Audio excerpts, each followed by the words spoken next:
वक्त के साथ रिश्तों की डोर कैसे इतनी कमज़ोर हो सकती है, जानेंगे आज की इस कहानी में। नमस्कार, स्टोरी ऑफ देवेत मायाज में आप सबका स्वागत है। आज मैं सुनाने जा रही हूँ महान लेखक मुंशी प्रेमचंद जी की कहानी दो भाई।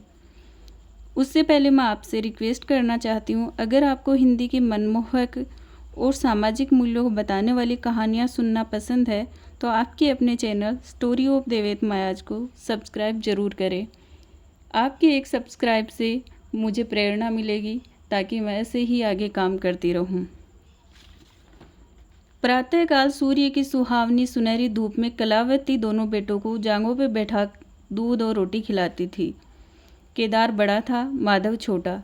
दोनों मुँह में कोर लिए कई पग उछल कूद कर फिर जांघों पर आ बैठते और अपनी तोतली बोली में उस प्रार्थना की रट लगाते थे जिसमें एक पुराने सुहृदय कवि ने किसी जाड़े के सताए हुए बालक को हृदयोद्गार को प्रकट किया है।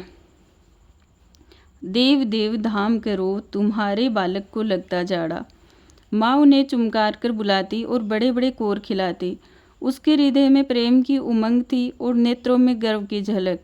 दोनों भाई बड़े हुए साथ साथ गले में बाहें डाले खेलते थे।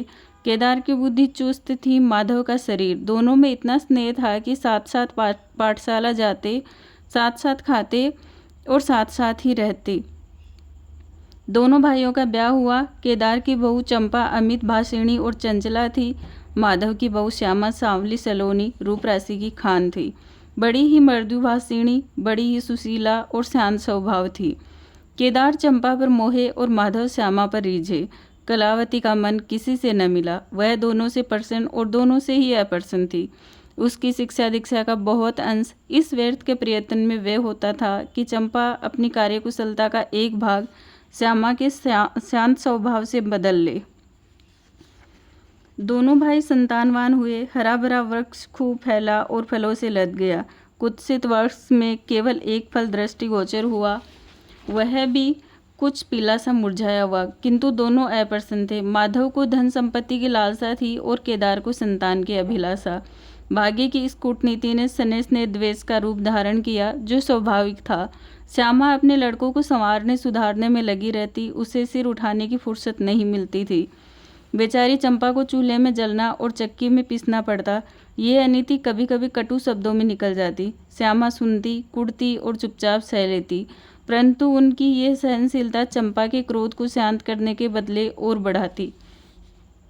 यहाँ तक कि प्याला लबालब भर गया। हिरण भागने की राह न पाकर शिकारी की तरफ लपका।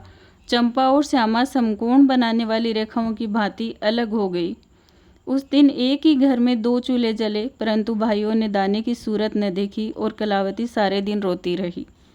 कई वर्ष बीत गए। दोनों भाई जो किसी समय एक ही पालथी पर बैठते थे, एक ही थाली में खाते थे और एक ही छाती से दूध पीते थे, उन्हें अब एक घर में एक गांव में रहना कठिन हो गया। परंतु कुल की साख में बट्टा न लगे, इसलिए ईर्ष्या और द्वेष की धधकी हुई आग को राख के नीचे दबाने की व्यर्थ चेष्टा की जाती थी। उन लोगों में अब भ्रातृ स्नेह न था, केवल भाई के नाम की लाज थी। माँ अब भी जीवित थी, पर दोनों बेटों का यौवन से देखकर आंसू बहाया करती थी। हृदय में प्रेम था, पर नेत्रों में अभिमान न था। कुसुम वही था, परंतु वह छटा न थी। दोनों भाई जब लड़के थे, तब एक को रोते देख दूसरा भी रोने लगता था। तब ये नादान, बेसमझ और भोले थे। आज एक को रोते हुए देखकर दूसरा हंसता और तालियां बजाता। वह समझदार और बुद्धिमान हो गए थे। जब उन्हें अपने पराये की पहचान न थी, उस समय यदि कोई छेड़ने के लिए एक को अपने साथ ले जाने की धमकी देता तो दूसरा जमीन पर लौट जाता, उस आदमी का कुर्ता पकड़ लेता। अब यदि एक भाई को मृत्यु भी धमकाती तो दूसरे के नेत्रों में आंसू न आते। अब उन्हें अपने पराये की पहचान हो गई थी। बेचारे माधव की दशा शोचनीय थी। खर्च अधिक था और आमदनी कम। उस पर कुल मर्यादा का निर्वाह। हृदय चाहे रोए पर होंठ हंसते रहे, हृदय चाहे मलिन हो पर कपड़े मैले न हो। 4 पुत्र थे, 4 पुत्रियां और आवश्यक वस्तुएं मोतियों के मोल। कुछ पाइयों की जमींदारी कहाँ तक संभालती। लड़कों का ब्याह अपने बस की बात थी, पर लड़कियों का विवाह कैसे टल सकता था। 2 पाई जमीन पहली कन्या के विवाह की भेंट हो गई। उस पर भी बाराती बिना भात खाए आंगन से उठ गए। शेष दूसरी कन्या के विवाह में निकल गई। साल बाद तीसरी तीसरी का विवाह हुआ, पेड़ पत्ते भी न बचे। हाँ, अब की डाल भरपूर थी, परंतु दृढ़ता और धरोहर में वही संबंध जो मांस और कुत्ते में। इस कन्या का भी गोना न हुआ था कि माधव पर 2 साल के बकाया लगान का वारंट आ पहुंचा। कन्या के गहने गिरवी रखे गए, गला छूटा। चंपा इसी समय की ताक में थी, तुरंत नए नए नातेदारों को सूचना दी, तुम लोग बेसूध बैठे हो, यहाँ गहनों का सफाया हुआ जाता है। दूसरे दिन एक नाई और 2 ब्राह्मण माधव के दरवाजे पर आकर बैठ गए। बेचारे के गले में फांसी पड़ गई। रुपए कहाँ से आए? न जमीन, न जायदाद, न बाग, न बगीचा। रहा विश्वास, वह कभी का उठ चुका था। अब यदि कोई संपत्ति थी तो केवल वही 2 कोठरियाँ जिनमें उसने अपनी सारी आयु बिताई थी, और उनका कोई ग्राहक न था। विलम्ब से नाक कटी जाती थी। विवश होकर केदार के पास आया और आंखों में आंसू भरे बोला, भैया, इस समय मैं बड़े संकट में हूँ, मेरी सहायता करो। केदार ने उत्तर दिया, मंदू, आजकल मैं भी तंग हो रहा हूँ, तुमसे सच कहता हूँ। चंपा अधिकार पूर्ण स्वर में बोली, अरे तो क्या इनके लिए भी तंग हो रहे हैं? अलग भोजन करने से क्या इज्जत अलग हो जाएगी? केदार ने स्त्री की ओर कनखियों से ताक कर कहा, नहीं नहीं, मेरा ये प्रयोजन नहीं था।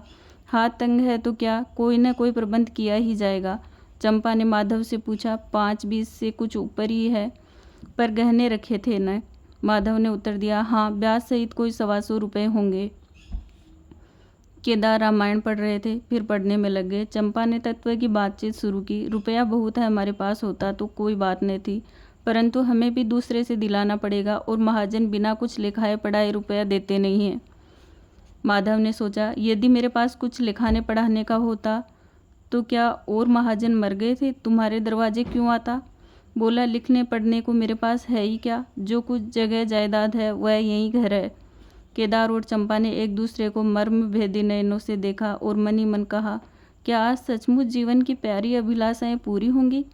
परंतु हृदय की यह उमंग मुंह तक आते आते गंभीर रूप धारण कर गई।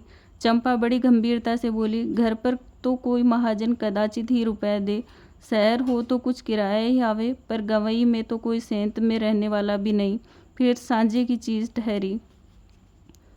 केदार डरे कि कहीं चंपा की कठोरता से खेल बिगड़ न जाए। बोले, एक महाजन से मेरी जान पहचान है, वह कदाचित कहने सुनने में आ जाए। चंपा ने गर्दन हिलाकर इस युक्ति की सराहना की और बोली, पर 2-3 बीसी से अधिक मिलना कठिन है। केदार ने जान पर खेल कर कहा, अरे बहुत दबाने से 4 बीसी हो जाएंगे, और क्या। अब की चंपा ने तीव्र दृष्टि से केदार को देखा और अनमनी सी होकर बोली, महाजन ऐसे अंधे नहीं होते। माधव अपने भाई भावज के इस गुप्त रहस्य को कुछ कुछ समझता था। वह चकित था कि इतनी बुद्धि कहाँ से मिल गई। बोला, और रुपए कहाँ से आएंगे? चंपा चिढ़कर बोली, और रुपयों के लिए और फिक्र करो, 125 रुपये इन 2 कोठरियों के इस जन्म में कोई न देगा। 4 बीसी चाहो तो एक महाजन से दिला दूं, लिखा पढ़ी कर लो। माधव इन रहस्यमय बातों से सशंक हो गया। उसे भय हुआ कि ये लोग मेरे साथ कोई गहरी चाल चल रहे हैं। दृढ़ता के साथ अड़कर बोला, और कौन सी फिक्र करूं? गहने होते तो कहता, लाओ रख दूं, यहाँ तो कच्चा सूत भी नहीं है। जब बदनाम हुए तो क्या 10 के लिए, क्या 50 के लिए, दोनों एक ही बात है। यदि घर बेचकर मेरा नाम रह जाए तो यहाँ तक स्वीकार है, परंतु घर भी बेचूं और उस पर प्रतिष्ठा धूल में मिले, ऐसा मैं न करूँगा। केवल नाम का ध्यान है, नहीं एक बार नहीं, एक जाऊं तो मेरा कोई क्या करेगा। और सच पूछो तो मुझे अपने नाम की कोई चिंता नहीं है। मुझे कौन जानता है, संसार तो भैया को हंसेगा। केदार का मुंह सूख गया।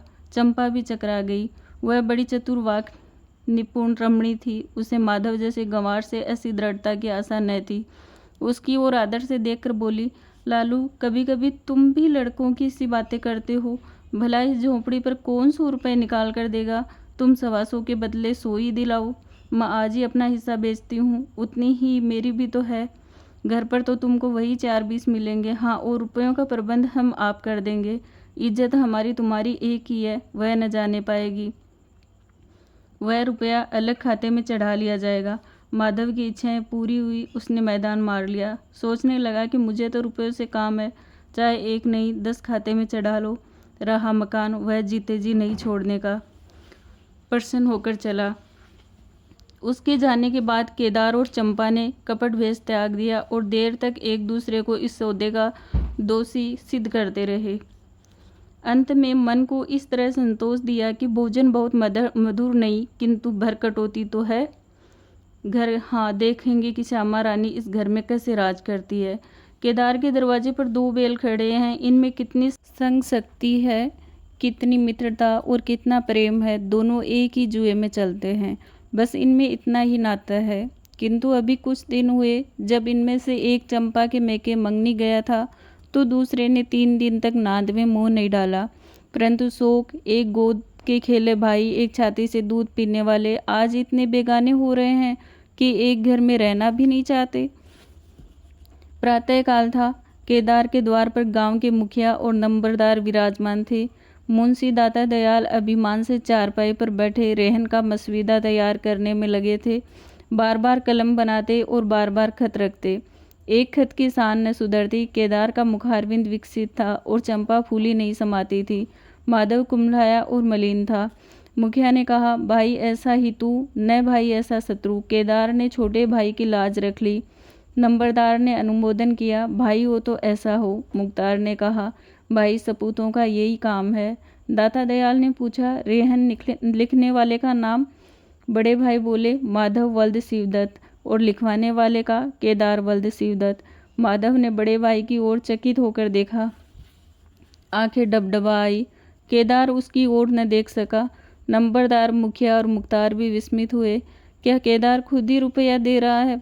बातचीत तो किसी साहूकार की थी। जब घरी में रुपया मौजूद है तो इस रेहननामे की आवश्यकता ही क्या थी? भाई भाई में इतना अविश्वास! अरे राम राम, क्या माधव 80 रुपये को भी महंगा है?